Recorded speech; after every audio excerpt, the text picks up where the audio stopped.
de nuestro país. Vengan, escuchen todas las historias, historias de amor, love, aventuras, adventures, and all the bad things and good things that happen to the people of our place. Well, good afternoon, everybody. As you know, as all of you know, most, if you don't, I'm the one. I'm Michael Rael and Claire Wyman. We're the staff doing this thing here. We want to thank the Cuesta Library for allowing us to do this. And they're passing around this little pamphlets, what we have going on. Next month, the 15th, we have Kenny Lacombe, who is disabled, but a champion skier that he was. And Daniel Lamb from Red River will be here, and he's got quite a story to tell. And on the 22nd, we're going to go to the Cerro Vista farm and do it live over there, so that the people can see what they do. And then on the 12th of September, we have Bobby and Dwayne Ortega. Bobby Ortega loves to talk a lot, so I have Dwayne coming in to do the music so we can stop Bobby for a while. Right. Yeah. I told Bobby, you're like me, can't shut you up. So today we're really fortunate. We have the León Brothers, the León Brothers of Cerro. Jose and Ricky. And this guy's, I've known him, que bárbaro, for all our lives. We've known each other, and it's a privilege to have you guys here today. Thank you for taking time for us. We appreciate it. So let's start with whoever wants to start talking about your growing up, your family, your mom, dad, all that stuff. I guess you're the oldest, Yep. so we'll let you start. Okay, I go by Joseph Leon now. Growing up, I was Dickie. I thought that was my name until I got a job. So I got a job, and my dad's name was Richard, so I signed Richard. I didn't get a check. My dad was getting the checks and putting them in the bank. So finally I went and asked Mom, what's my name? She says, your name is Joseph. Joseph Richard. My baptismo, my birth certificate says Jose Ricardo Leon. My baptismo says Joseph Richard Leon. So Joanna. Social Security? Huh? Social Security, what does it say? No, I got corrected. It says Joseph Richard. But Joanne says I'm married to 3 guys, Dickie, Richard, and Joseph. Yeah. No wonder she's so Joseph happy. and Dickie. Richard, Joseph, and Dickie. Yeah. So that's my story. That's your start. Well, I could go You're on stuck and with on. it. Well, okay. Nah. Okay, we're 5 years apart, and we have a younger brother who's 5 years younger than I am. My older brother here always had me in trouble. I gotta be truthful, guys. I was always in trouble with my older brother. He would go, and in high school days or anything like that, he would date some girls and use my name in different places. I would show up, and they would say, well, what are you doing in Colorado? I couldn't be in Colorado. I'm over here in Taos. But that was my older brother. But you know what? We've been blessed in all ways. The knowledge that he knows, or my younger brother, the knowledge that he knows, and what our parents have taught us is to just love one another. We respect each other. We do argue, which it's sometimes nice. we get in there and we decide to do stuff together. And I'm happily married. A lot of you know my wife, Rachel Leon. She's doing the mariachi music. In fact, the first thing she turned around and told me, act right. Because I know you, she said. I said, I'll let my brother do everything. He's older, he can take the blame. I have 2 beautiful kids. My son works for the Forest Service. You guys probably know Ricardo. And my daughter is a nurse in Albuquerque. That one, I don't get to see as much, but you know what? She's a daddy's girl. She calls me every morning. Every morning we talk, which is nice. My son, he lives right across from me. If I see him once a week, it's a blessing. And that's about it, guys. Now, unless you have any questions for me, you want to know what I'm doing in Cerro? What No, we're not, just be careful here. Let me handle this one, Mike. Yeah, no. Why don't you tell us a little bit about growing up? Well, there's 5 years apart, and I have memory probably when I was 4 years old playing with a little plastic truck. But anyway, when he was going to be born, my grandpa had a little store next door. You know, old stores with a potbelly stove. And so they sent me with Grandpa. I was there all day. Mom gave birth at home. So the girls came home from school, and there was Ricky in a box. Probably a wine box with blankets. No wonder he's a wino. So later on, I wanted to name him Ricky Nelson, Elvis Presley, you know. So he did end up Ricky. But at my grandpa's little general store, and I have remember Rocky. Everybody knows Rocky. He was brought up with his grandparents. You know, Rocky, crew cut, little hefty. His grandpa would go to the grocery store, and the first thing he would do, his grandpa would grab my grandpa like that. I'm going to hit him till I started crying. Then they would give Rocky and I those little plastic whistles to shut up, and then we'd go play, you know. It was a done deal, so that was a good memory I have growing up. Yeah.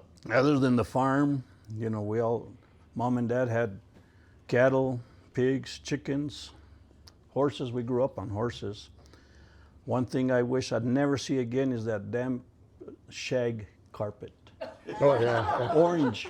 Ooh. We had to rake it. I hope I never see that again. I'm sure everybody knew about that old. Yeah. But other than that, I started working with the Forest Service here straight out of high school. I worked at BLM when they were putting the water line in. I don't know what year that was, like in, maybe late 60s. That's when I found out my real name. That's my name. You need to get your check.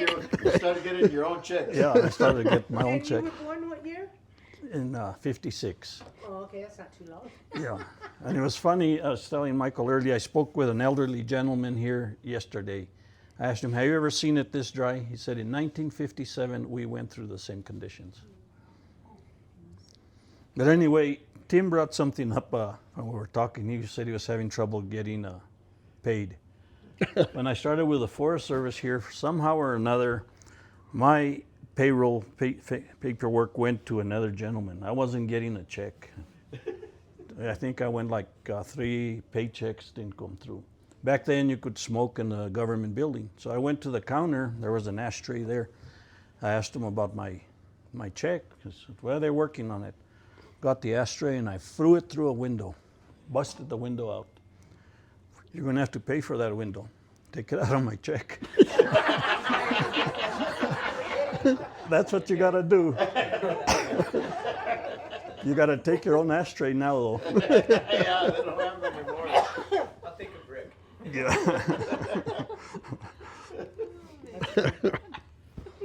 See, I told you. He was the worst one. In a way, another story I like telling, this one is Mom and Dad had the little grocery store. Ricky was probably too small. I was probably 9 years old. The road, the Wild River, was just a dirt road. And there was visitors all summer long. During monsoon season, they would get stuck there. And there was 2 little dips that people always got stuck. So Dad would tell me, start the tractor and go get them. And I remember the tractor very well. One headlight didn't work, the other one was pointing down, and it would go turn. I don't know why they didn't give us a trash bag to put over us because it was raining. But anyway, so I'd go pull out the furthest ones, maybe 5, 6 cars, pull them out, and $2, $3, some of them would give it more. Some of them wouldn't even pay me. So when they got to the last dip before they left, the ones who paid me were the first ones to get pulled out. The ones that didn't pay me, I would act like I wasn't going to pull them out, and they paid the best. You didn't have to wait for a check that way. No, I never told Dad I was making some good money, but Well, he probably knew. yeah. Okay. Oh, you want to know what I did as a Yeah, kid? during that time, yeah.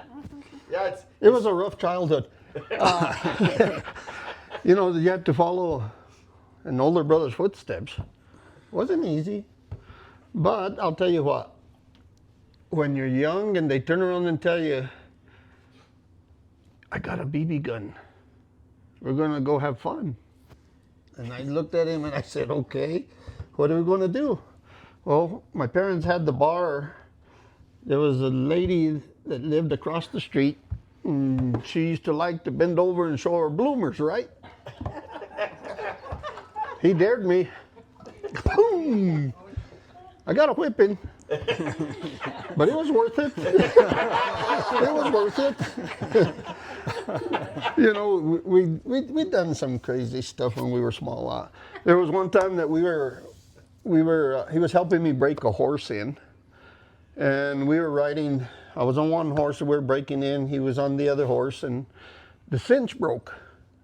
That's my fondest memory of him, because we were running down the field full blast. What's a cinch? Holds the saddle in. Oh, okay. It broke. He looked like in the cartoons, because when it broke, the horse did a turn. All I could see was his cowboy boots bouncing in the dirt. He was going like that in the saddle. So he gets up and he looks at me, he says, you break in your own horse from here on out. But we were brought up, you know, big gardens. We used to work a lot of gardens. I can see why they had big families. They needed all the help they could get because we had big gardens. One of my fondest memories is my mom turns around and she had all of us kids lined up on top of a corral fence.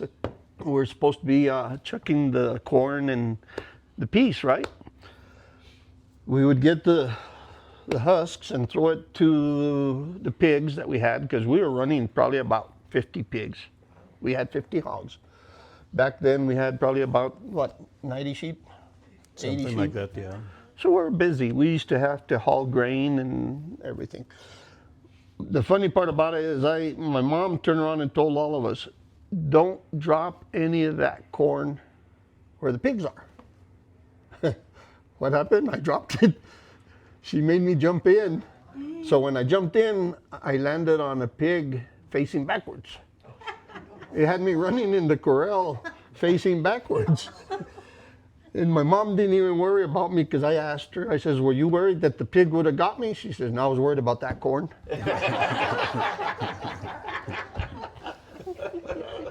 I said, okay. Priorities. I understood what she needed, what she wanted, and we would do it. But, you know, being brought up with everything that they made us do, it made us a better person.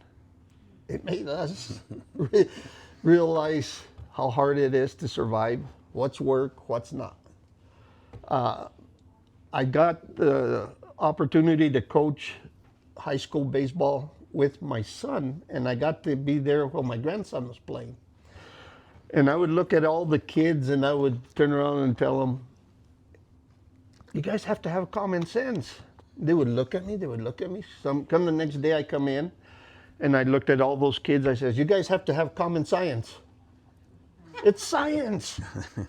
If a ball hits a rock, it's going to have a tendency to bounce, be expecting it.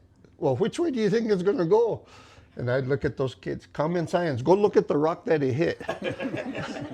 See which way it's facing. You know, what I'm seeing nowadays with kids, I wish the parents would do a lot more with them. Yeah. More attention. Why does the grandparents have to do it? And the great-grandparents. And the great-grandparents. But it was a blessing. I got to see some kids that had never played baseball, and we made them into baseball players. One parent would walk into the games with a stack of pizzas that she'd brought from Taos. Here we are about to win a game, and she comes into the dugout with pizzas. And I would look at her, and I would look at her, and she would say, well, the kids are hungry. Yeah, sure, they were hungry, but we're about to win a game. Help us out. So our last game that we had in Peñasco, what did this parent do? She came from Espanola with Baskin Robbins. We all, even the umpire sat down with us and ate ice cream. We called the timeout and we had ice cream all together that way it wouldn't melt. Great deal, yeah. But, you know, those are things that we get to see. When we were brought up, we used to play a lot of baseball, Little League. And a lot of you guys know probably Pifi Aguilar. Yeah. And if the ones that don't know Pifi, he's the one that will take you 4 miles, 5 miles an hour through town once in a while. That's Pifi. He changes trucks. He was our baseball coach. And we used to have one of our neighbors that would turn around and come by. And I don't know if you've seen when a pig opens up the dirt to lay down and they make it fresh. We'd be playing some nice baseball in Little League, and all of a sudden he would disappear on us. We would look for him, and he had already made a hole into the ground. He would lay down. So it was always a natural thing. His house was right across the baseball field. All of a sudden we could be playing, he would disappear. He'd leave his glove there, though. He would leave his glove, but he would go over there and he would eat, bring a sandwich, and come back and play. But we were brought up with, my dad played a lot of baseball. They would go and they would ask my dad to go play in different places. And he would go to Petaca all over the place. And San Luis, El Rito. That's how come we loved baseball. Well, there was one time when Cuesta and Cerro had these baseball teams of adults that were massive. I remember as a kid going, watching them play, and it was amazing to watch them play because they were, you know, Nick Cisneros was offered a contract by the New York Yankees for $3,000 signing bonus, but he didn't go because they didn't want to take his catcher, Alfidio.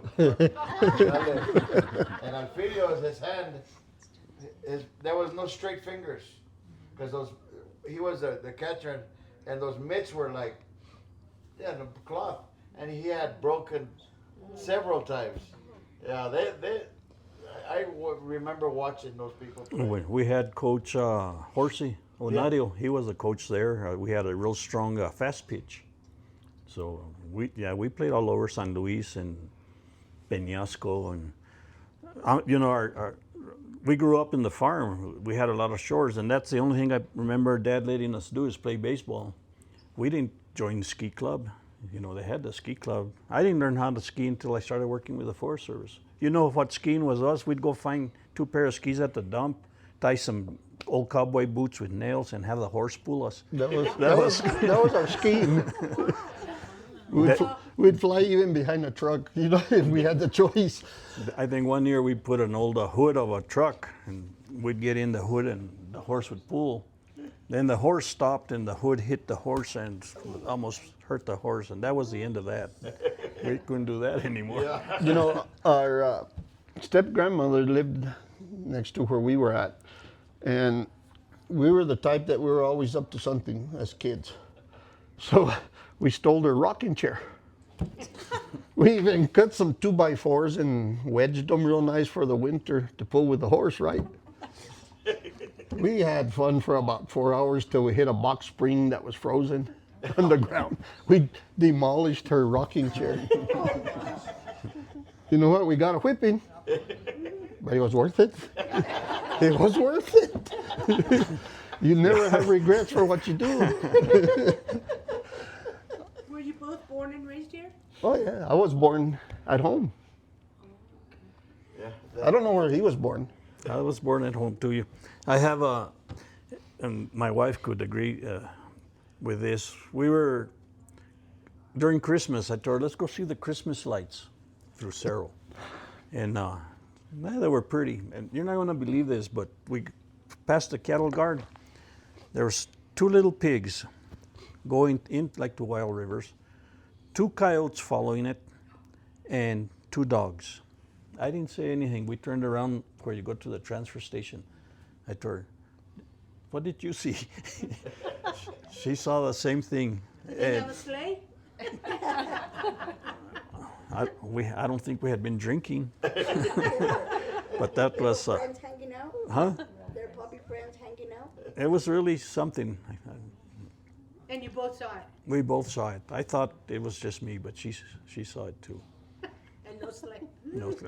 You never know. Yeah. And you'll never know what you see. And I'm going to be truthful because there's a few people say that they've seen Bigfoot down at the Rio Grande. Yeah. I don't know if Tim's ever seen it, but I've gone looking for it.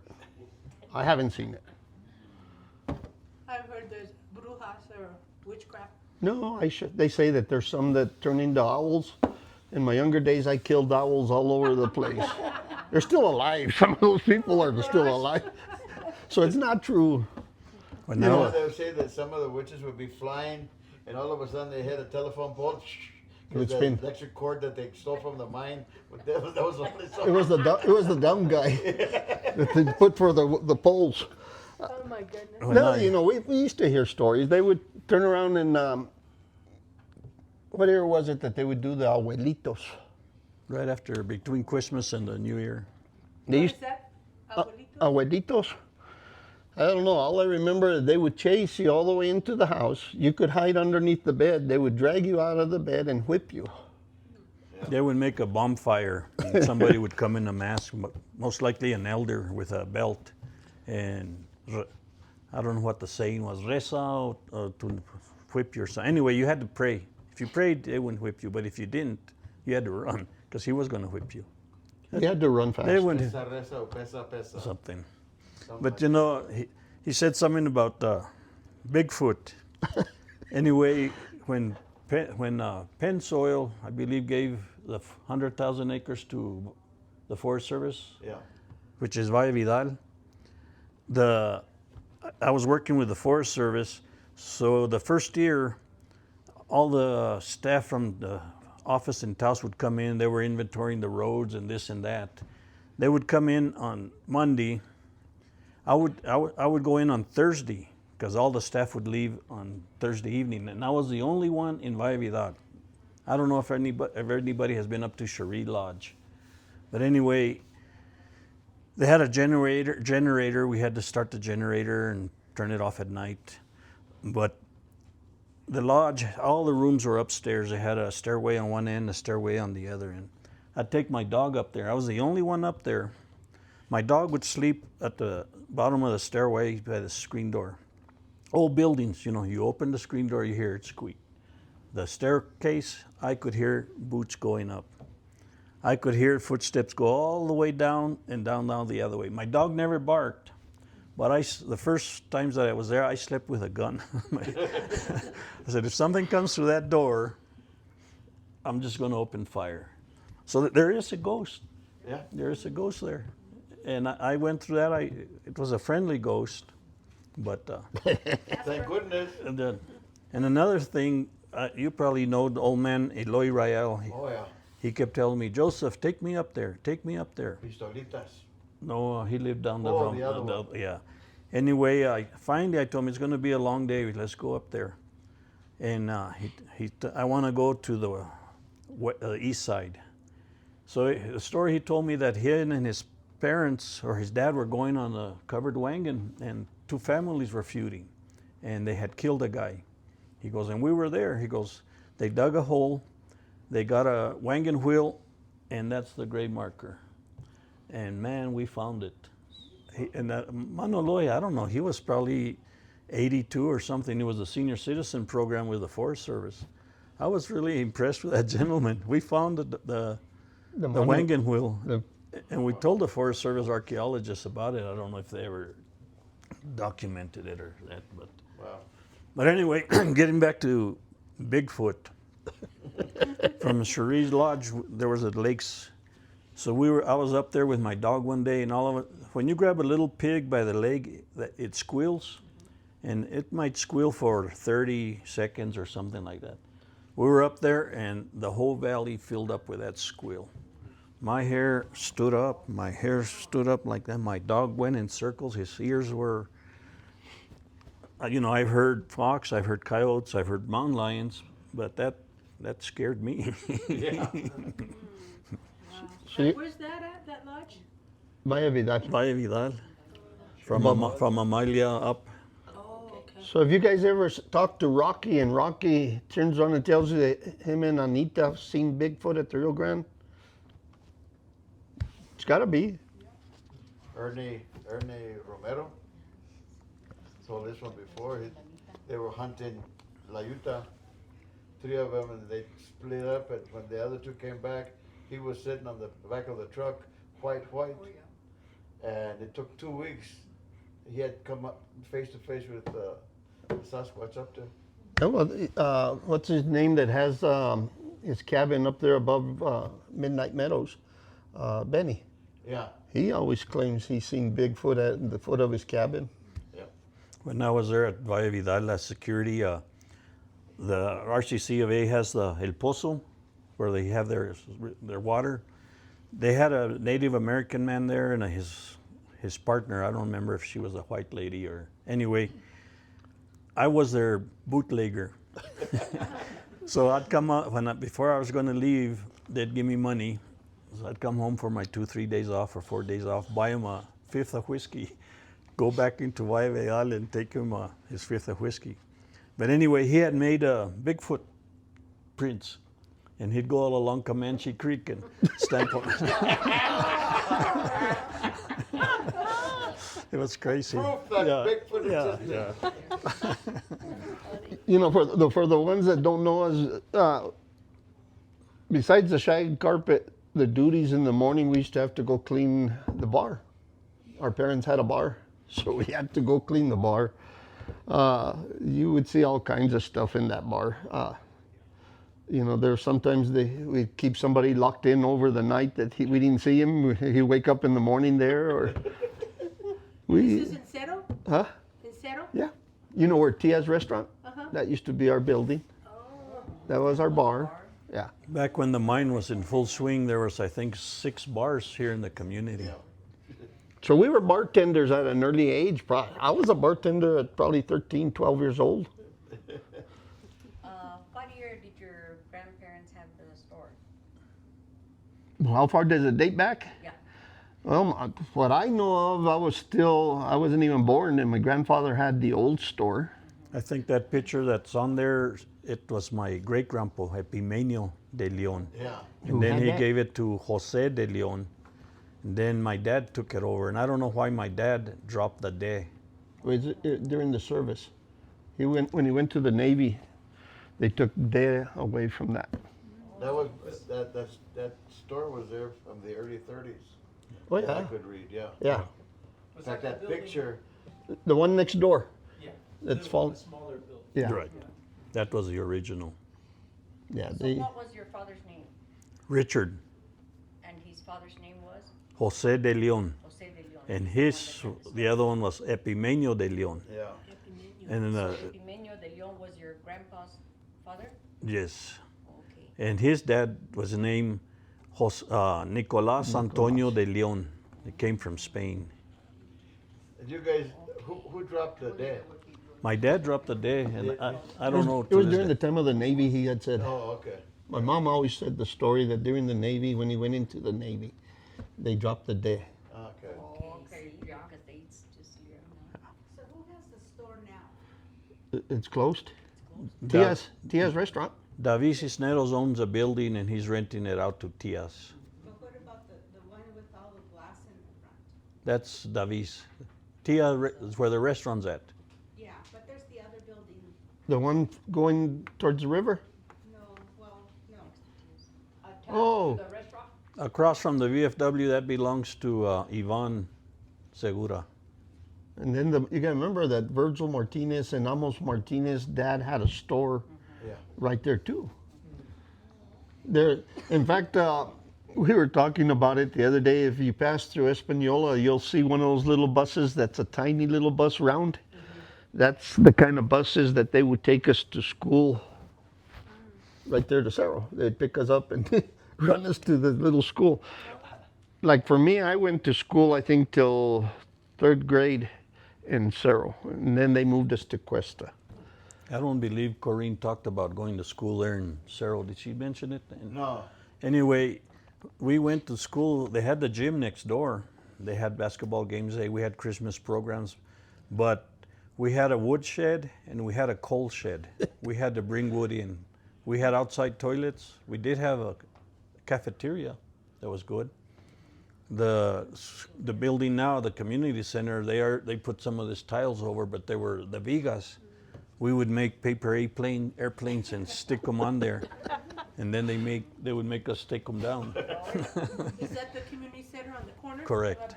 Correct. Right. Abregadero. Yeah. Joseph, how many years did you go to Cerro in school? I think I went in Cerro till about the 6th grade. Then they moved us to Cuesta. I just remember going to Cuesta, and then of course we had to fight all the guys in Cuesta. Yeah.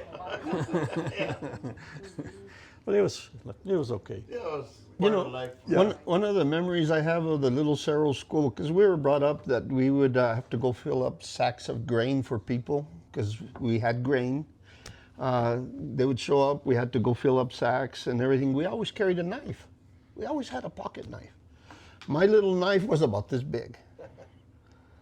And I got lazy. I was in school. And instead of going to the sharpener, I pulled out my knife, sharpening my pencil. They took me to the principal, Mr. Segura. First thing he did is he took my knife away. He sat me in the trash can, then he sat on me. That didn't hurt because I was skinny. I fell into the trash can real nice. That didn't bother me. What hurt me the most, he kept my knife. If I was to see that man, he's passed away, I would ask him, where's my knife? We would get the Board of Education back then. I don't know if you knew about the Board of Education. Tell us. It's a board. It has holes and how many do you want? They had those in my junior high school. Yeah. And you know what? That wasn't the fear of them hitting you. It's when you got home.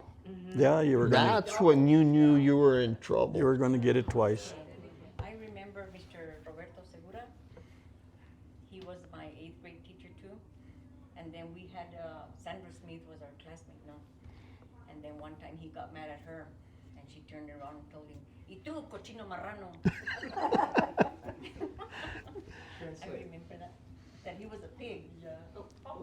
Cochino and then marrano is kind of like the same word for pig. Tú, cochino marrano. You know, now that she's saying those Spanish words, pig, cochino, marrano, sucio, the puerco, the whole works. Okay. One of our good friends, his name was Ted Santisteban. He passed away, but he would get together with us. What happened is he was supposed to be playing at a basketball tournament in Costilla. My brother was. He couldn't make it because he was going on his honeymoon. So I had to go in his place, right? I had to go play for where he was playing. Well, they just happened to have a raffle for a half a gallon of whiskey, Sigum 7. Then they had another raffle for some little pillows, nice little pillows. So I turned around and I says, you know what, I'm going to buy a raffle and I'll buy Ted the ones for the pillows. We won them all. We won the pillows, we won the half a gallon Sigum 7. From there, we decided to leave the game. But during the game, we had a guy named Virgil Martinez. He forgot to take his tennis. He played in cowboy boots Virgil from Cuesta? No, here. from Cerro. So he played in his cowboy boots, and back then you can imagine these weren't the long shorts that came closer to the knees. These were the Daisy Duke shorts. You showed a lot of leg. So he played. Well, after we won that bottle, we come back. We had been drinking it, and I told Ted, we're going to go down to the bottom of Cerro on Buena Vista Road, the main black one where the airport is. We're going to go down there. There's a party down there. We're going to go. We showed up. One of our other friends was there at that house. The first thing he did was he fell through the bathroom glass doors. Boom, they threw us all out of that house. Get out of here, they told us. And this is when we were still young. We were probably 15, 16, okay? So we decided, Ted and I, that we would drink all we could. And we did all we could. Did you finish it? I turned around and I told him, hide the bottle.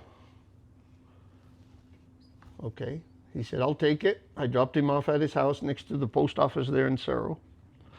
His brother was the one that used to make the hole into the ground playing baseball. We were always together.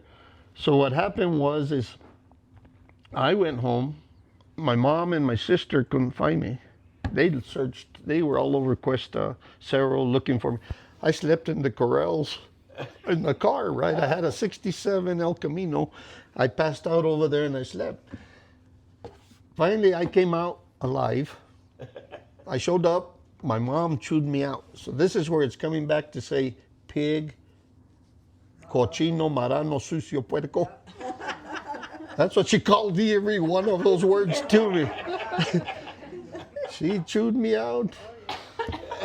My dad was still alive, and he told me, back then it was just packaged liquor, and he told me, I wasn't even 21, he told me, open the bar if you'd like to. So I opened the bar, and I ran the bar. But anyway, the story, one night, I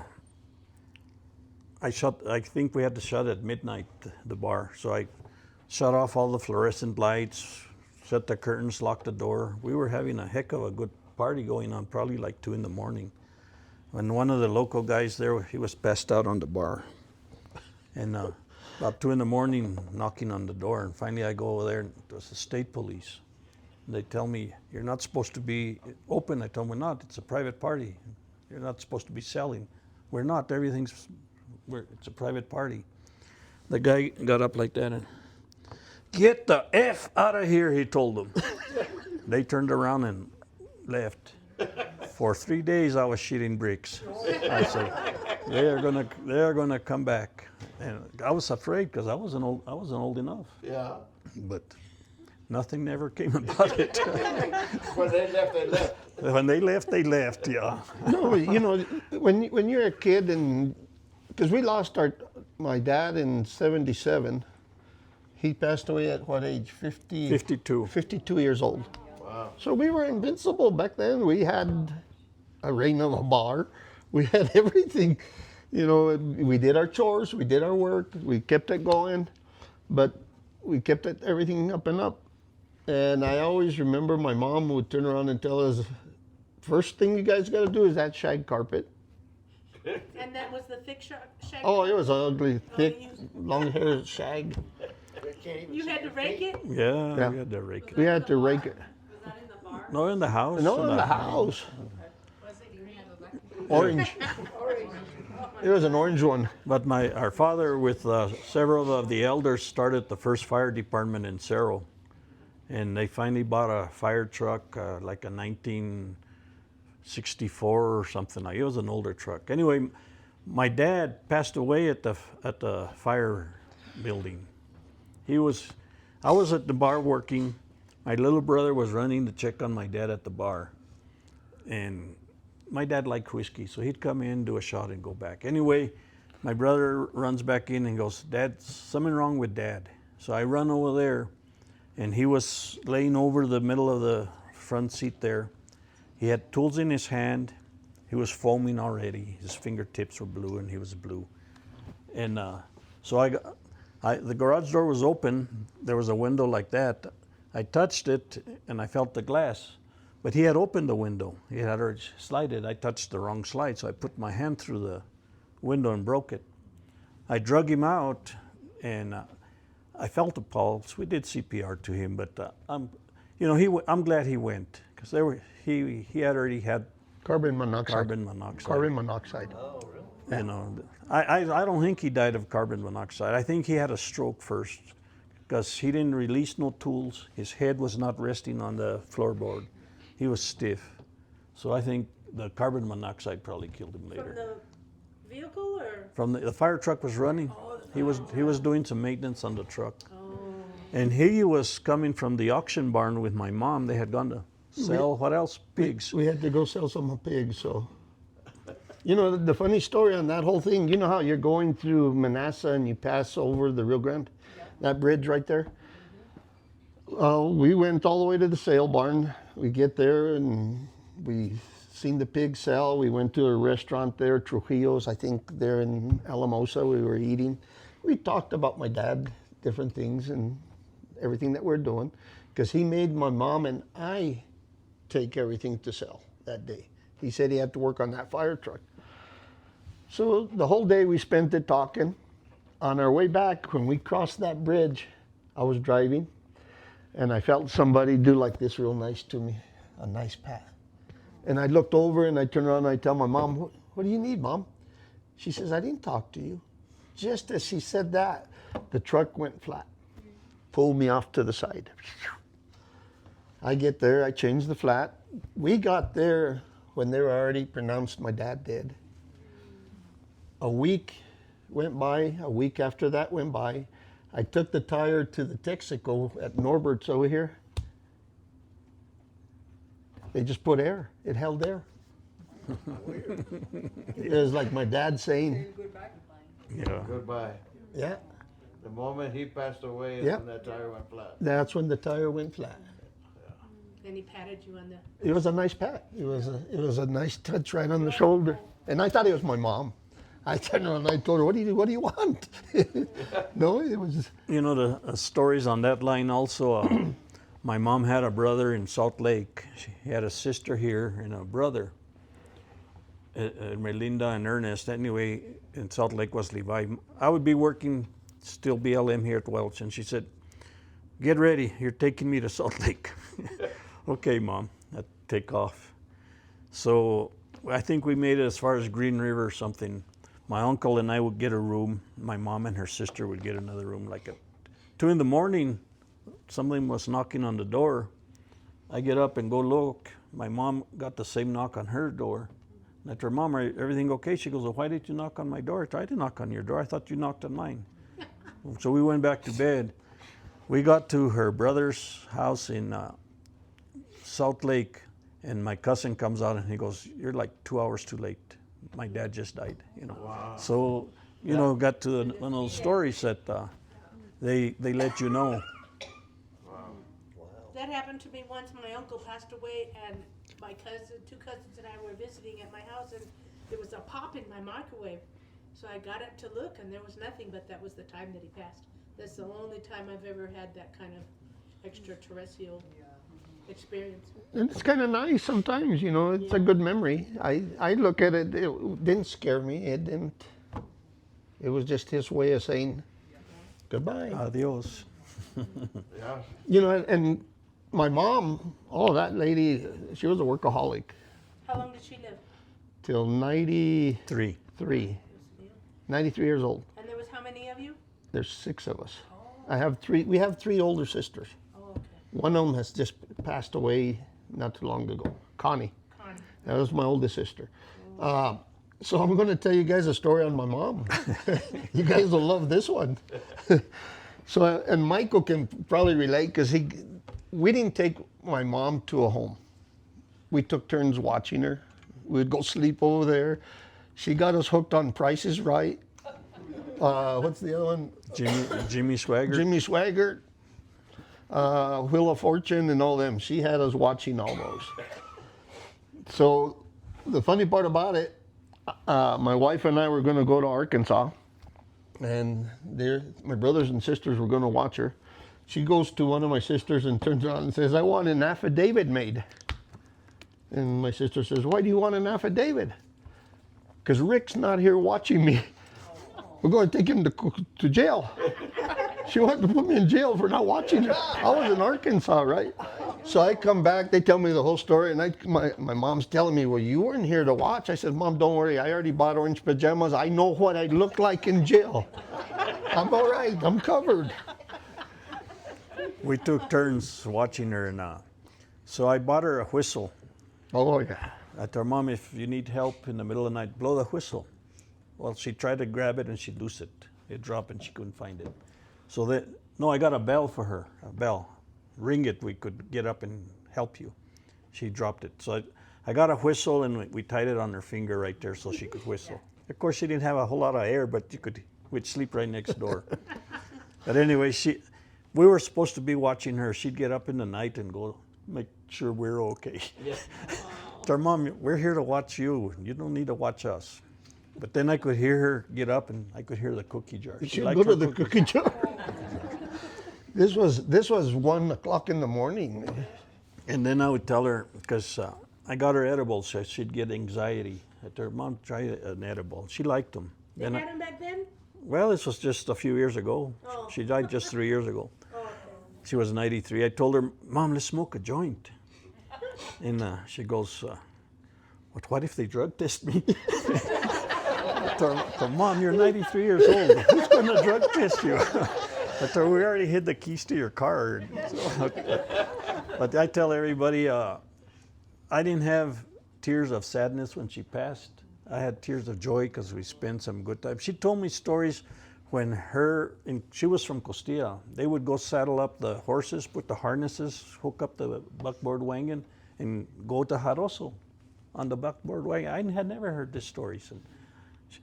And she was telling stories that I had never heard, it was interesting. Pardon me? What was her maiden last? She was a Trujillo.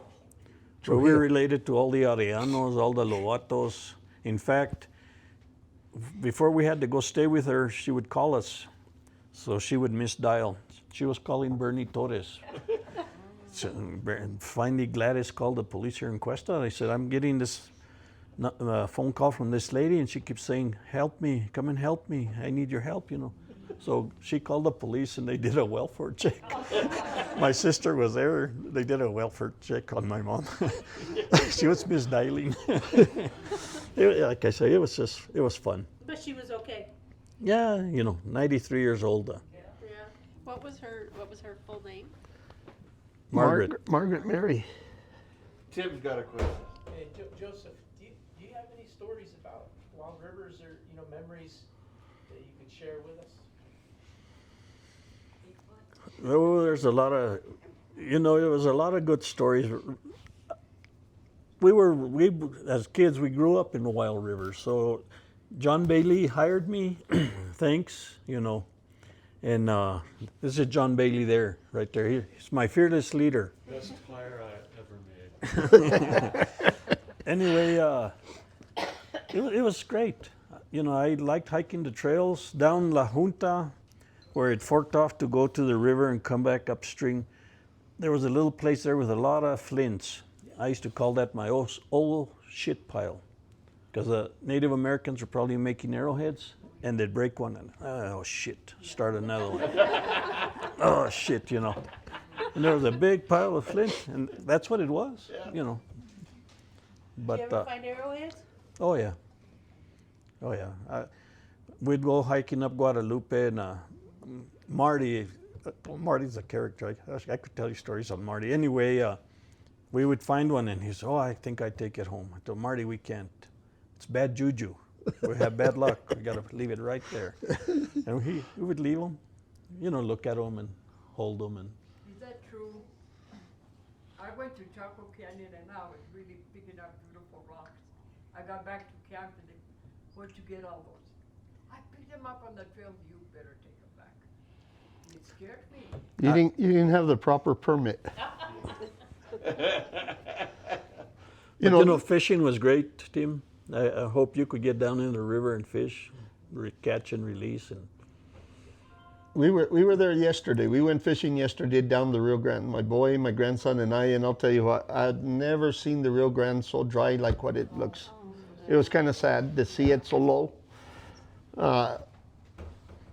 Just the thought of not having the water that we're used to seeing, it's kind of depressing. But coming up, I'm walking up and I'm telling my grandson and my son, I said, you know what, God has a plan. Just got to have patience, got to have faith. We want it now. It's not going to happen now. I feel sorry for the people of Cerro with no water. That's a struggle. And that's happened before? Is this the second time? Or the It's probably gone a few times in the history, that they've had problems, the wells. Because, when I first started working, I got out of high school, I went to Albuquerque, I became a welder. I was a welder, I did welding at the mine. Then I changed professions. I went and I worked with a well driller in Taos for 9 years. I worked digging wells. So we're going to see water tables drop. We're going to see different things happen. But I get calls from people because I'm the president of our Cerro irrigation community. My wife and I are together working on it. I get calls from people and they'll turn around and tell me, what's it look like this year, Rick? Are we going to have water? This is almost a yearly. One lady will call me and I look at her and I turn around and tell her, look at the mountain. What does it show? It's dry. It's going to be dry, I tell her. It's going to be dry. Has the state engineer verified that the water table has dropped? Well, you know what? I don't think the state engineer has even come in and looked at the water wells in Cerro. The last time I went to the community meeting that they had on the water, I asked them if anybody had done a probe and checked the depth of the water and see what it is. They said they were waiting for the state to do it. And I turned around and told them, you know what? Put a crescent wrench with a rope, drop it down, get your depth. If you start the pump up, you see what it's drawing, there are indications. But we're getting to see so much, like going back to the Rio Grande,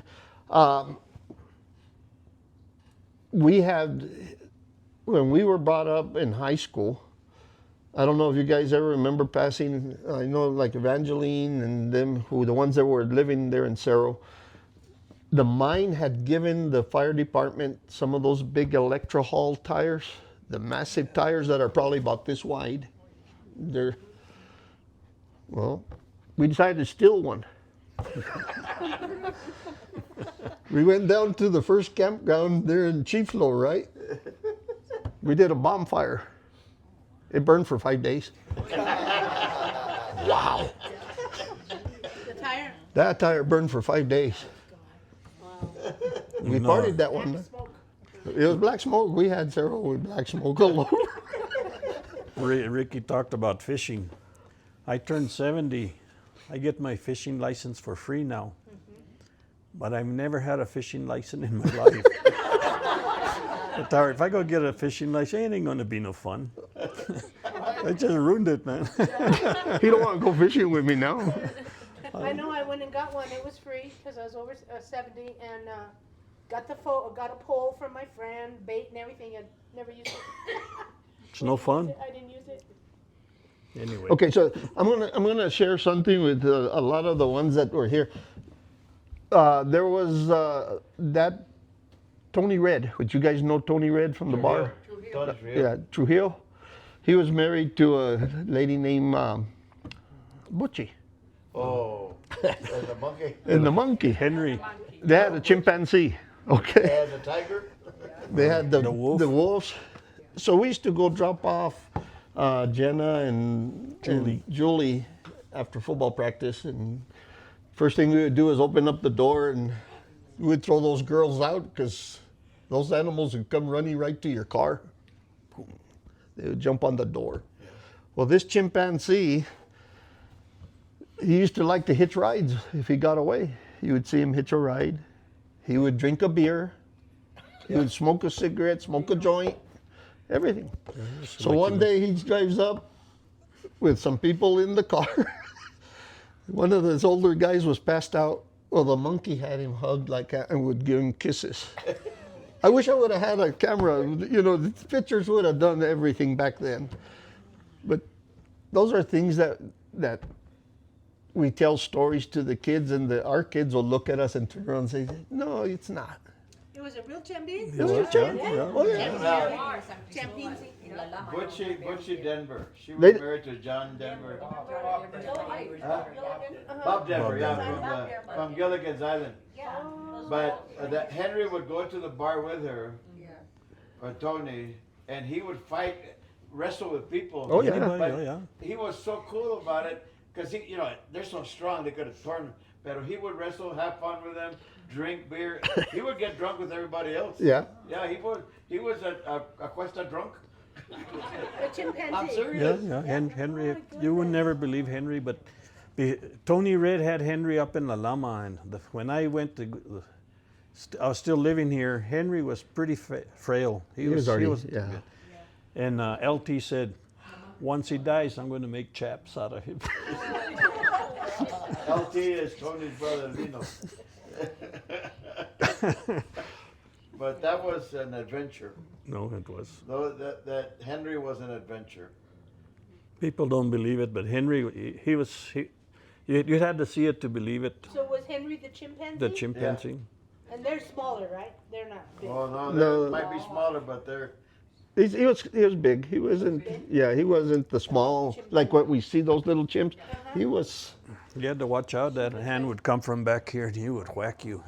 He If he wanted the cigarette or if you were smoking, he would hit and take it from you. He would come into our bar. They would bring him to the bar, and we'd see him. And He was the drunk. Yeah, yeah. You never carded him. Never carded him. You know, Pictures of him anywhere? I don't know. We'd have to ask maybe like Tony Red and see. Oh, there's my daughter. No, that was something. He was something. That's my daughter. So what did he wear? What's that? What did he wear? Nothing. I saw him with overalls one time. Could have been, yeah. He could have been. You know, Fachetas? I don't know if Mark remembers because Mark is and Carla are my classmates. We had something. I think a carnival at the high school, the old high school here, when he stirred up a chaos over the other monkeys and everything. Even the camel took off running and everything down the baseball field because of Henry. It was a high school in Cerro? Right here. Here in Oh, Cuesta. this one here. Oh, okay. We were right here at this high school. Oh, yeah, we came here.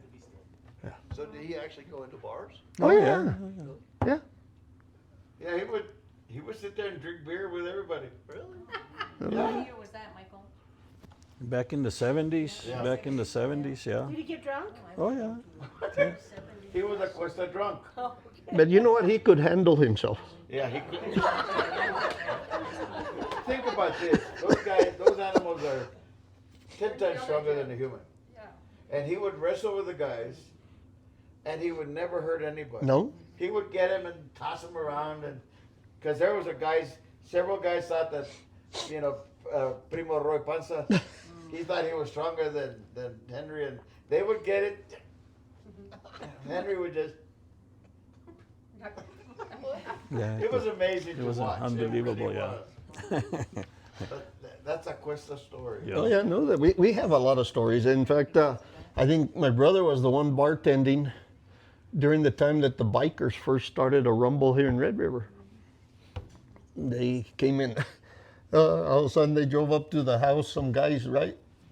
They showed up.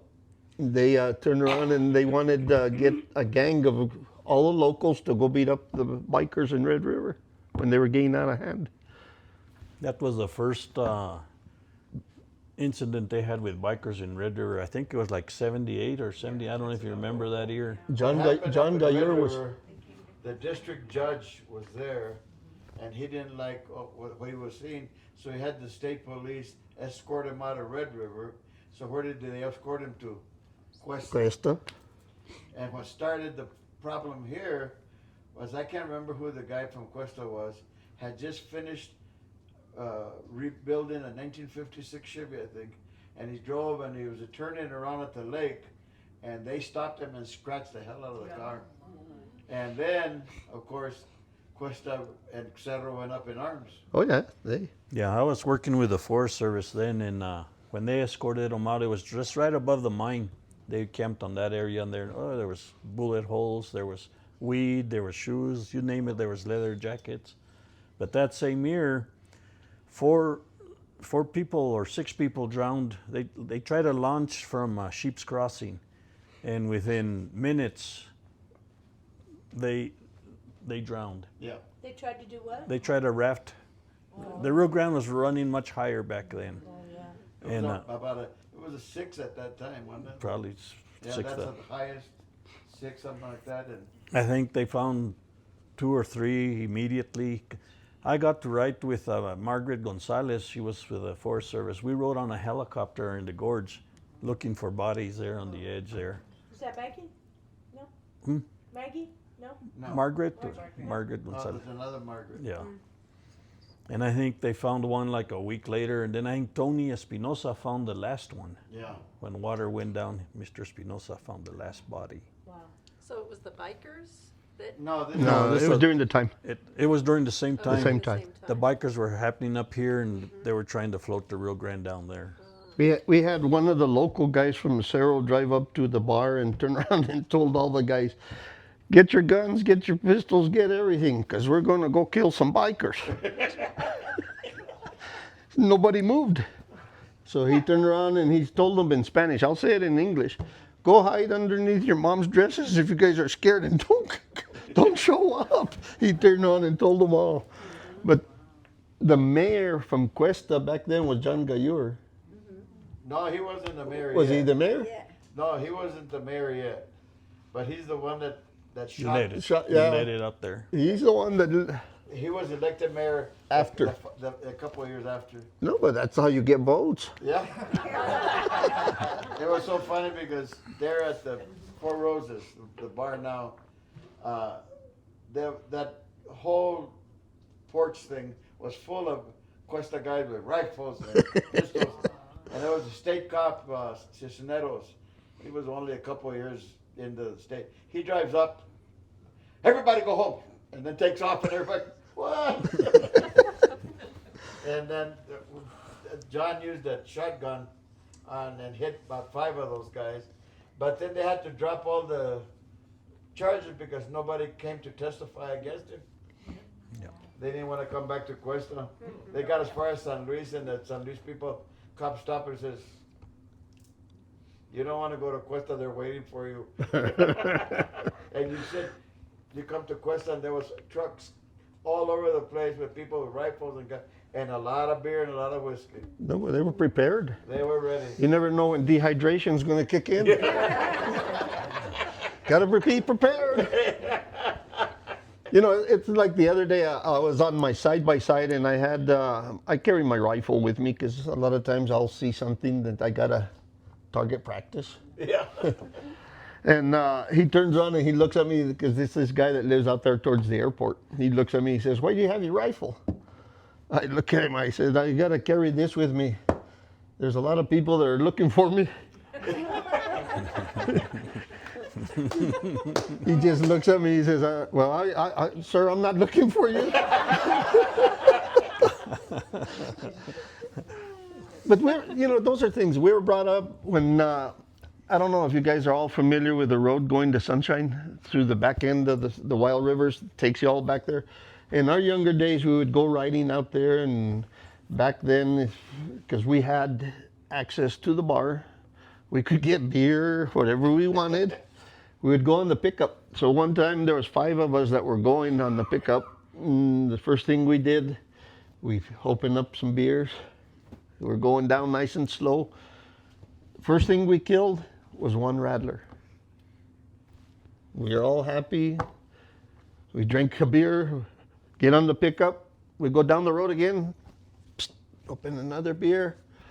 It was a total of 6 rattlers we killed. And all the rattlers were facing from west going east. For some reason, all the rattlers were all, but we had rattlers stretched on top of the. So yesterday that we went fishing, we were there on a leash trail. My grandson was walking from me to the camera right here in front of me. He steps on top of a rock and he's standing on the rock and we're talking, and when I looked down, big old rattler came in between him and I. It went right next to her. My grandson says, I've never seen one. I said, well, you don't want to see one. This one had probably about 8 cascabeles on the rattler. Nice and fat. Did you kill it? No, I left it alone. He didn't bother you guys, and No. your son didn't get scared? Bad juju. My dad It is. To kill it, just to kill it. It's bad juju. No, you know, the rattler, he's going to warn you. So he didn't warn me that he was afraid of me. I didn't bother him because I was the one that seen it. I stopped, I looked at him, and I said, okay, maybe he has a pass to go in front of me. I don't know. So you remember the little rock house that was over there going to Sunshine? Mm-hmm. Acequia, you remember that? Yeah. In fact, there's stories of those places out there that there was a man named Diego Martinez that lived there in Cerro. I know Diego. His granddaughter would come from Denver. When I was in high school, I would date her once in a while, and we would go flying out there to Rio Grande, Sunshine, all those chamizos out there. So one time she turns around and she drives up with this other guy, and I had 2 guys with me. And she turns around and she says, well, I was meaning to go see you, but I didn't go, but this guy showed up. And I said, okay. So we went, we got all the way to the Ute Mountain. We're coming back. We found the truck stranded. They were in there. They couldn't start it. I turned around and said, no, they're going to pay. So I hooked up the chain to his truck, right? And he says, I just need to pop the clutch and I'll be able to start it. I had him through the sagebrush going about 50 miles an hour on first gear. So I finally stopped, and the truck had been jumping in the sagebrush. You could see it. And then I disconnect the chain. He says, my truck started way back there. I look at him, I says, I didn't hear it. I'm sorry, I didn't hear your truck start. Maybe you guys can tell me if a story that I heard about. There was an old man in Cerro that would once a year would take his horse and go up to Latin and get a bar of gold, and that's what his family lived on for a year. And I don't know if it's true or not, or if you've even heard about that. No, No? I didn't hear that. One story that I had never heard was Jerry Sanchez told me that an aircraft crashed into the mountain there in 1941. I didn't know that. I guess there were 6 people, a military aircraft, and they all died. But I had never heard that story. So going to the story that you're saying, Mike, of the gold. Yeah. My mom always turned around and told me a story that her brother, his name was Fernando, he had died at a young age. They used to watch sheep, all that El Rito area up in there. That he fell into a cave, and when he fell into the cave, they could see the gold bars. Wow. And they went back to look for it. Couldn't find it. Never found it. Yeah, well, that's what. Never found it. Yeah, the story about this man was, and the guys the people telling the story was, the other guys would follow him, but once he got up on the mountains there, he would disappear. It's like they couldn't follow him, and then before they know it, he was back in Cerro with his bar of gold. And Yeah, never heard that story. And as far as that airplane, there was one up in Costilla Peak Yeah. that I actually did see the part of that plane up there. Amos Herrera and I were up there having a beer. You know, we live in a beautiful place. I gotta be truthful. A lot of people have not seen, right above Tia's restaurant, the Guadalupe Mountain, there's a jar up there. A what? A jar, a glass jar. You can put your name in it. Right now, as it is, there's only 6 signatures in it. You gotta climb to the peak and get up there on top. And Too many snakes. But then they saw the bear there, so we don't want to go there. well, what's a bear gonna do to a leon? Too early on.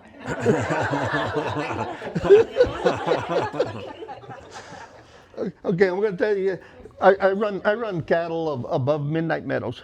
We have permits up there, and my boy and I the one that works with the Forest Service, were working on the fence where you go up Greeny Peak, just at the bottom of the creek, down there in the bottom.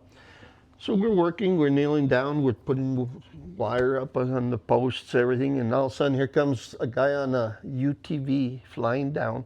We could hear him on the road, coming from Red River down into Midnight Meadows. All of a sudden it stopped. The son and the dad come running to where we were at, and they turned around and they told us, "Didn't you guys see those 4 mountain lions that ran right behind you?" We didn't see nothing. There was 4 mountain lions that they said that they ran right behind us while we were kneeling down. So my family, my kids, my wife and my kids put me on 360. They know where I'm at every time now. Why? I left work because I worked for Kit Carson Electric for 28 years. I was an engineer there. I designed all the electric lines. I left work and I went straight up the mountain. Usually I would carry something with me. That day I only had a whip. So I'm out that way towards Bitter Creek side, where you go up, where they have the gates closed now.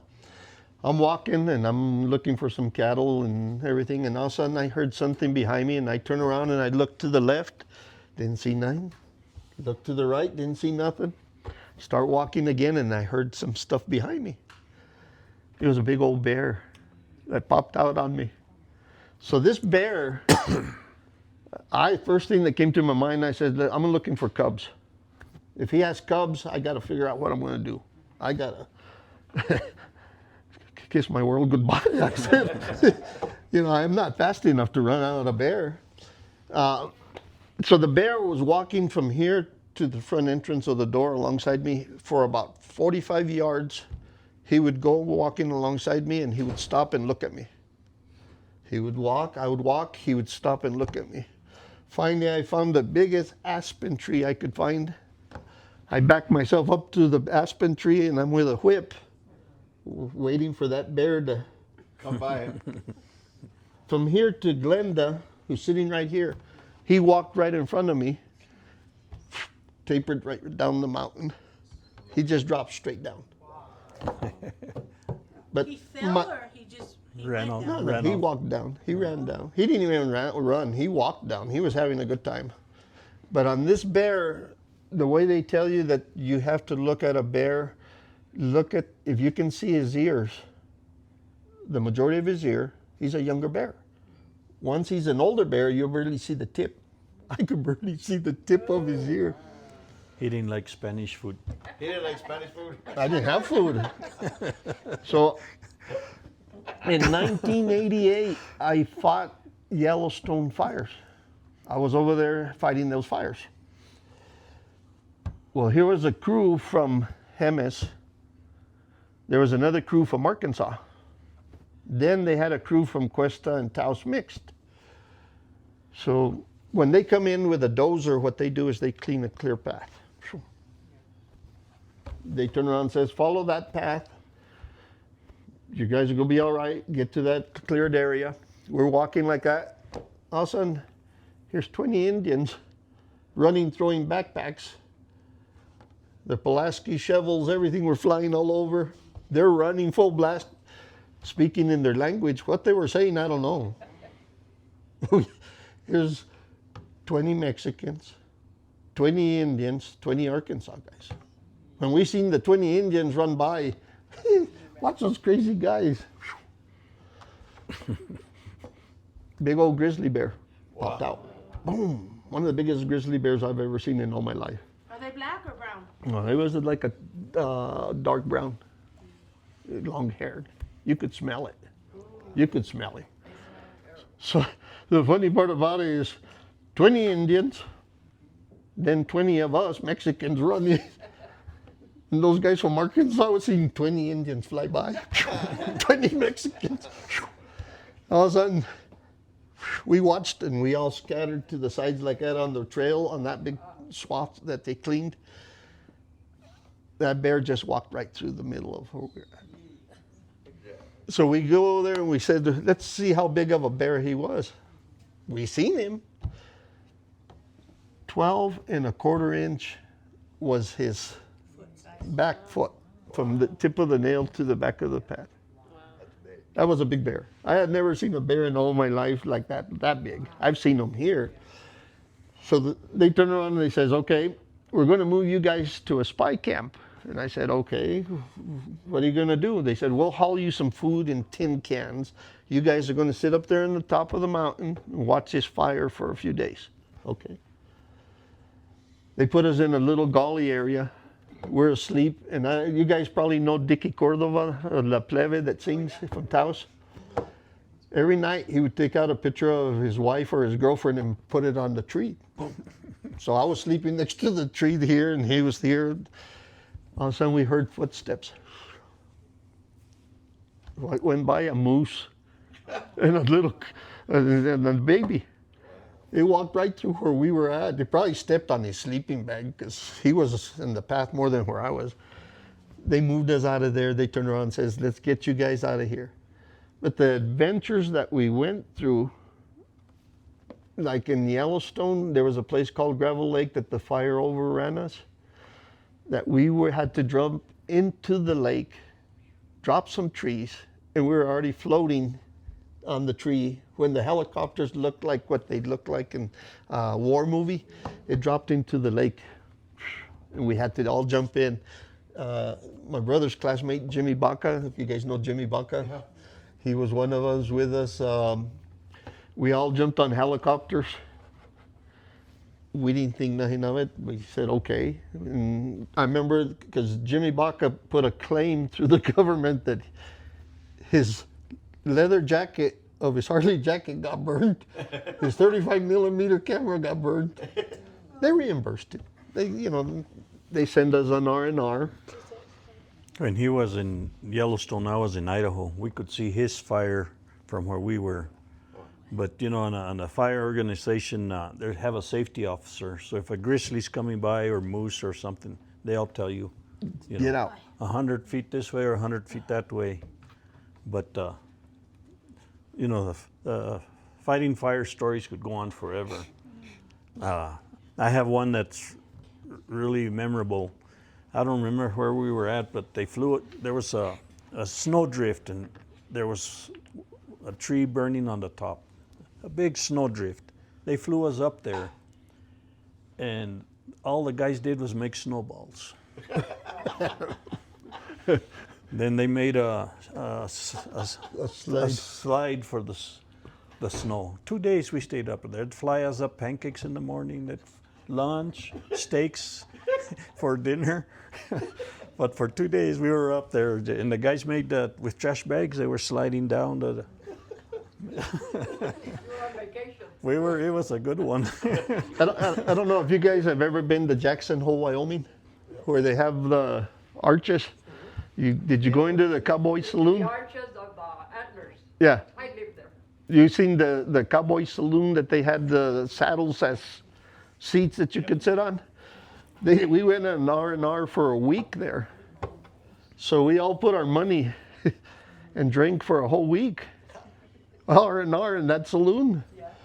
They knew us, those people knew us every day that we'd come in, 20 of us. We'd drink there like crazy. So from there, they turned around and they flew us over the Grand Tetons on a helicopter.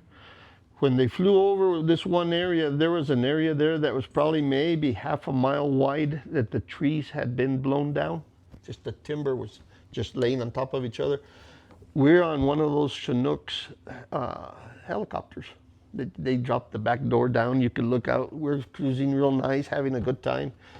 When the pilot makes a whole turn and he comes back and he turns around and says, I'm going to show you guys, the guys that were helping the pilot. When they did the turn, it was a white albino moose in the middle of that timber, taking a jump. So, you get to see adventures that, and don't think that you're going to go and have a heyday on some of these things. One time we were there in Stockton, California, and what do they call the food that they give you? MRE. MREs. Well, we had boxes full. The government gave us that food. We get into what's the name of the place? I'm just trying to think. It was out right there by the Shasta Wilderness.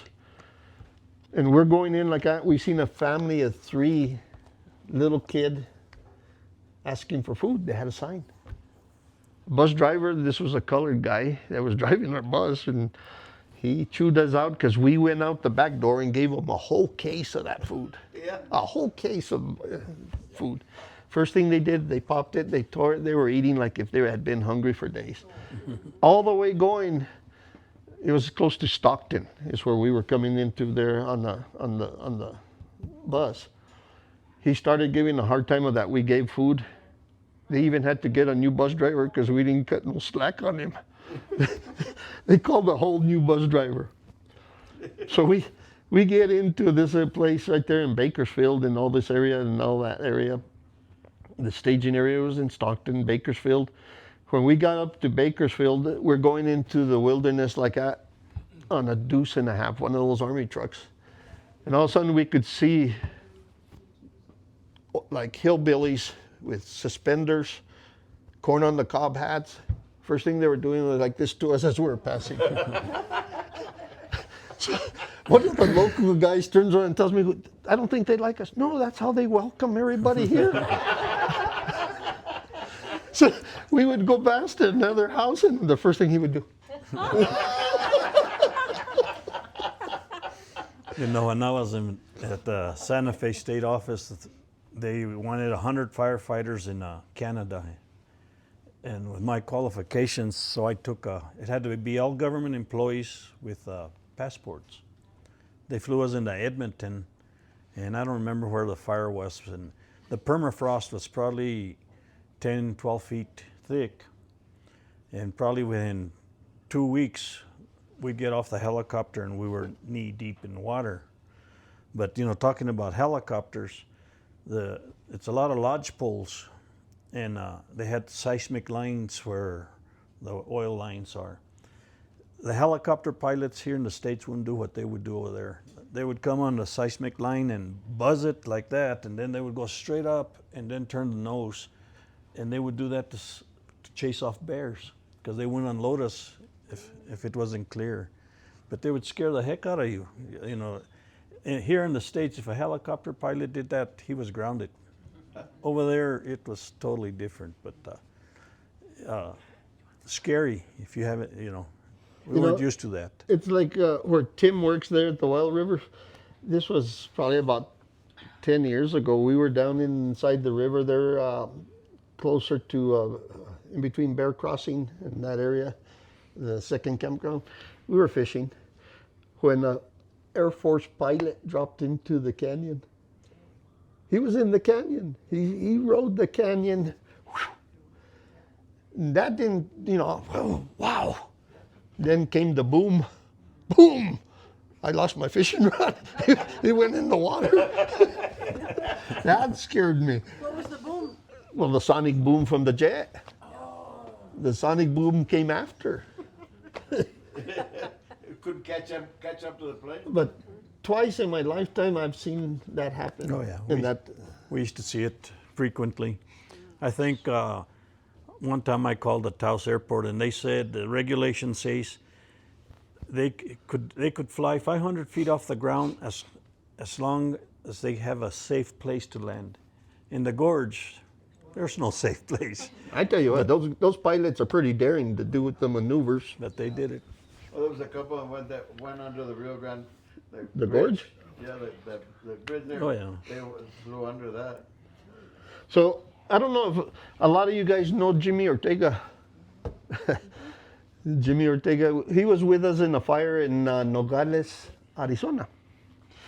So all the head honchos of the fire department, of the Forest Service, were sitting on top of a hill when they brought all the Cuesta crew down in, and they said, you guys are going to have to patrol all night here and make sure this fire doesn't jump the light. Okay, we said, we'll do it. We volunteered Jimmy to walk all night, and we put lights on his arms, on his legs. We slept. 19 of us slept while he walked all night. Come that morning, we get back up the hill, and they turned around and they said, you Cuesta crew's a good crew. You got a good crew. We could see lights all night long. It was Jimmy Ortega who walked all night. Is that the same Jimmy Gorgeous? Yeah, Jimmy Gorgeous, the one that still wears the same high school pants from high school. He said those are his pants that he's wearing. He's a permit. He has permits with us up there in Midnight. Yeah. Yeah. In fact, just to give you, this was, it had to have been 15, 16 years ago. Him and I were riding horseback coming off of Greeny Peak when we found an Oriental lady hanging from a tree. Jimmy and I found her. Well, that's kind of normal. Where at? Up in Midnight, Where's that at? above the mountains up here on top. Yeah. That, you know, those are things that, Did you ever find out the story behind? oh, I asked, how come she didn't write? Never did find out. Nobody? No. Never came forward? Nothing. No. Of all the places in the United States, how does Cuesta get selected to be firefighters in these other places? Do you volunteer or hear about I'll let my brother answer. He works with the Forest Service. First, you need to pass a physical and then do a pack test. And if you do all that, and they probably have a basic firefighting course. You take it and. Well, I know a brother-in-law's worked fires. He's from Tennessee. I just And then the main thing was you needed money, Yeah. that's it. or you're running away from your wife. You needed a vacation. Well, they even have crews out of the prisons, right? I fought fires on the ground probably for about maybe 18 seasons. Overall, supported firefighting for 27 seasons. And you make money. If you could walk and walk and walk, you could do firefighting. But you know, you get big checks, you pay big bills. Now that I'm older, I kind of regret. My daughter was born in June. My son was born in September. I can't remember ever attending one of their birthday parties. You know, now that I'm elder, I said, well, shit, I missed a lot. And that's fire season. But you know, you pay bills. You know where you're saying inmates? We were fighting a fire in Payson, Arizona, when they were using inmates.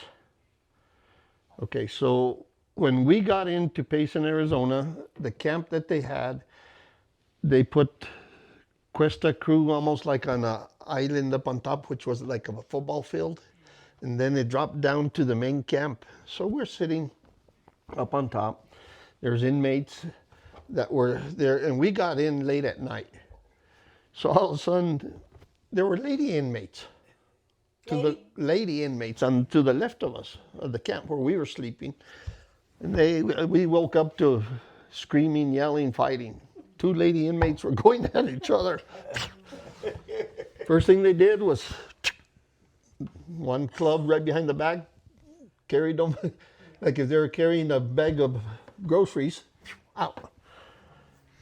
Then they had the men inmates at the farthest end of the camp on one side.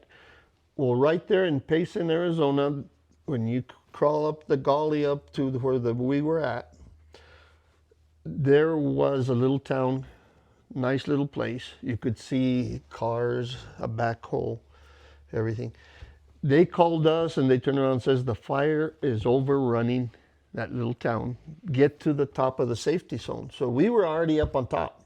When we came back down on that gully, that's where those inmates got burnt. You could actually see where they had covered them, where 5 had taken off one end, 1 had taken off downhill. And I had never seen in all my life a backhoe. The boom almost looked like it got twisted. Wow. And that was where? In Payson, Arizona. Is that the one they made the movie of? No. The fire? Yeah, because there was. It could have been, but Yeah, there was another. no. one. We were there because they lost the ones in was it Colorado? In Rifle. Rifle. Glenwood. That's the one that made the big headlines. All of them died. The inmates, they used to bring them in and used to use them as tool sharpeners. Because some of them you can't put them out because they would escape. So they would put a zone, and their job was just sharpen tools. And you come off the line, turn in your tool. In the morning, you take a tool out that's been sharpened. In all your days out there, did you ever see anything that looked like a UFO? You'd have to ask Dino. Yeah, Dino know. Because you had friends who were tree planters and firefighters, and they would tell you stories. They'd see stuff. No, not. Nowhere. Nope.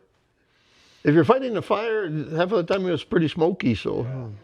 You know, You didn't here, get to see here the at the stuff. house, maybe about 3 months ago, Joanne and I were out looking at the sky, and what we did see was like 4 lights like a box. There was about 6 boxes in a line, and they were traveling from west to east. Oh, I've seen those. I had never seen that. Yeah, that's what Starlink. Is that what that was? Yeah, I've noticed those too.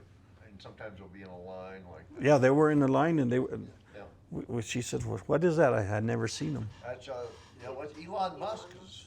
Oh. He's throwing up thousands of satellites, and so you're seeing them a lot more, I think. I've seen the International Space Station because you could track it on their web. So And he's that's the, he's the interesting. one that's polluting our. Yeah. Yeah. Night sky. Skies. Thousands of those things. You know, it's a shame that we're seeing so much going on. Our acequias, you know, right now Cerro is struggling to get water. Everything's brown. It's look at El Prado, all those areas that used to be lush with I grass. know, it's so sad. Dying trees. Yeah. We have trees that are done. Pueblo, all that pasture in the Pueblo. Yeah. Yeah, the trees are starting to show stress. Yeah. And isn't this tsunami, not tsunami, monsoon weather soon? Or about this time? La They're Niña, supposed to be coming, but we don't know yet. La Niña, El Niño. Summertime, right? We usually get our rains in July. Yeah. It's always when we cut hay. I have a question for you. Do you have any stories about working with Aron? Oh, I don't goodness. know. Buddy out there. Aaron, Rael, Cynthia's brother. It was fun working with Aron. I've known Aron all my life. He was a left-hander, so when I would kind of piss him off, and I knew when to lay off because that fist would go like that. But anyway, at Wild Rivers, I was walking up. We found a elk kill, so we went and put a game camera. And sure, we took some really nice, lot of nice pictures. And I told Aron, why don't you go up there and take the chip off and this process, look at the pictures. He goes, I'm not going up there. He goes, you go up there and tie a stake around your neck, he tells me. But anyway, as far as walking on the ridge up on the Guadalupe, I was walking on the trail one time, and there was a BLM sign, and I went past it, and I said, well, let me go take another look at it. I walked back. There was already a mountain track on top of my track. And this happened within 2-3 minutes. So they're there. Yeah. They're there. You know, A mountain lion? Mountain lion, a mountain lion track. you want to hear a good one on Aaron? I guess his wife had thrown him out of the house, right? He claimed he was camping at Cebolla Mesa. Cebolla Mesa over here in the Lama area. That he had put a tent. She was all worried that he was sleeping out there in the tent. He was sleeping at his house. But Did you ever find out? oh, I don't know if he ever did, but when we showed up, all his stuff was parked outside the door of his house. His cowboy boots, everything, all the luggage was outside because we had to move it for him. But we found out where he was camping. I was living in Las Cruces, and I don't know if I was working for BLM or for White Sands, but anyway, he shows up at my house. He had his backpack, and he had a talache, a pick. I said, where are you going, Aaron? He goes, I'm going to Guatemala. So I told him, okay, tomorrow I'll take you into Juarez, and I'll take you to the bus and take off to do whatever you're going to do in Guatemala. So he was gone for about maybe 3 weeks, and I come home from work one day, and he was passed out on my steps. And Aron, and he wakes up, he goes, I bought you a bottle of tequila, but we weren't home, so I drank it. So that was Aron. So I think he stayed with me like 2-3 days, and I brought him as far as Albuquerque. Somebody got him home. Well, I have a lot of Aron stories. Well, one of the times that he was working here, him and Matty, my brother is a guide, so he brought a couple of his people to the wild rivers, and when they saw Aron, they started this whole and Aron is flipping him off and all that, and Matty's chasing him in the truck, and those two guys with him are thinking this is for real, and Aron finally jumps over at one of the hedges or something, and then Matty stops and they start laughing, and those guys, Matty said they came close to peeing in their pants because that was Aron. They didn't know what was going on. Well, there was Aron and Peter Chacon. When I left from here to go to Albuquerque, they turned around and told me, go there on Gibson. There's a bar called the Bird of Paradise. They'll sell to you if you're not of age. Don't worry. So they're sitting in their car, and I get down, and I said, nice, I'm going to be able to get beer. I go in, the guy cards me. On my way out, I tripped onto the molding for the door, right? I rolled, I hit the car where they were parked, and Peter turns around and tells me, "What, did they throw you out of there?" And I look at him, I said, "No, I tripped." He says, "Well, let that be a lesson to you." And Aron's laughing and pointing at me. "You weren't of age, huh?" Yeah. He was my guide one time hunting. Oh. We went all over Lama and ended up over there at top of the world. And Aron always had whiskey. He was a whiskey drinker. And Aron wasn't one to, and he would get a swig, and he had to swig it, and then he would. Anyway, we ended up over there at Steve Johnson's place. We were going, and the backhoe had 2 elk or 3 elk hanging. I told Aron, drive in there, let's see where they got an elk. And it was Steve Johnson, probably Clay. And they, "You guys hunting?" "Yeah." They said, "Well, go down the road here and turn on that gate. There's an elk already dead over there. You got it, the heart's in the cavity." So Aron and I did good. We loaded an elk and came back. The only thing we killed was a bottle of whiskey. But you know, Aron, in his last stages, I couldn't believe how crisp his mind was. He was very sharp. My wife and I were there when he passed away and everything, and it was sad, but it was good to, you know, a friend of ours came into the hospital, and Aron was already all hooked up and everything, and said, "Buddy," he tells him, "Buddy." Aron went wild. You know, he was all hooked up and everything. His mind was still good, but he was. Yeah. And then they brought his mom in, and she went in there, sat with him. No sooner had they wheeled him out, and Aron passed. Yeah. So, you know, it was his mom. He got to see his mom. He got to see him. Mama. But How old was he? he was my age, but I don't know how old he was when he passed away. 68, 69. 15 years That now? was young too. 15 years already. I think so. Dang. Well, they invited us to dinner, him and his wife. So my wife and I show up, and we're sitting there at the kitchen table, real nice, and all of a sudden a parrot flies right over the top of us. Shoom! They had a parrot. So Maggie, his wife, opens up the door to get something out of the fridge. The parrot flies back again, right? She's still with the fridge open, and I could see the parrot, and I could see feathers flying into the fridge. Wow. I told my wife, "I'm not hungry no more. I'm not hungry, man.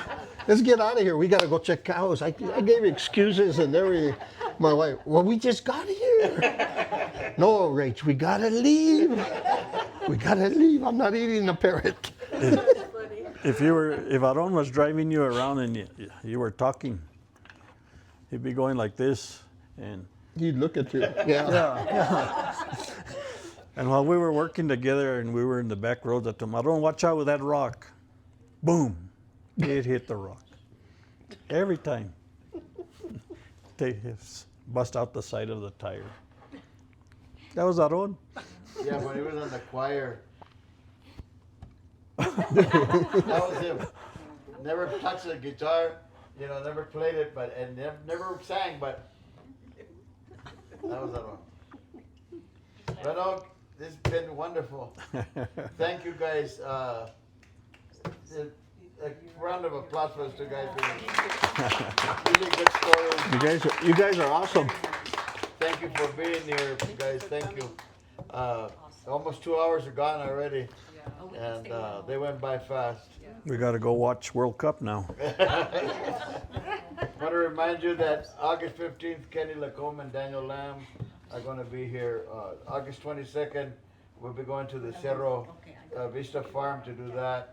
And September, Bobby and Dwayne Ortega. That's Thank you guys. Pat Lamb's boy? Pat Lamb's boy, yeah.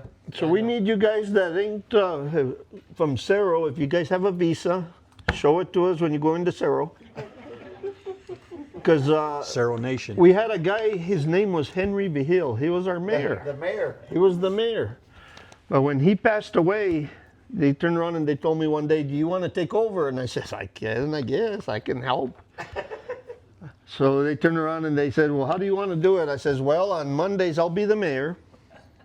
Tuesdays, I'll open it up for council or whatever we've got to do. Wednesday, I can be law enforcement. Thursday, I'll be the judge. Friday, my doors are open to the constituents.